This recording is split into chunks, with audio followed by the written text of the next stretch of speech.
So, hi guys, welcome to my vlog. So, buhatan na rin na pamantay ng buhatron. So, ang ako mata di ay naninaroy naglagot yun ko imarot ang pikas sakto-sakto raw niya Lahi ra siya sa pikas. ang pikas pa yun kay Parang Chinese. nagpikot. So, nalain ko sa akong mata yun. So,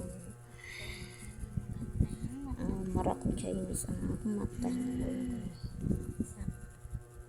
Pati kay ko tanawon ba sa pikot akong mata. Hapon lang ko nito. Gamay dako ang akong mata. So, please lang ko follow and share sa akong page.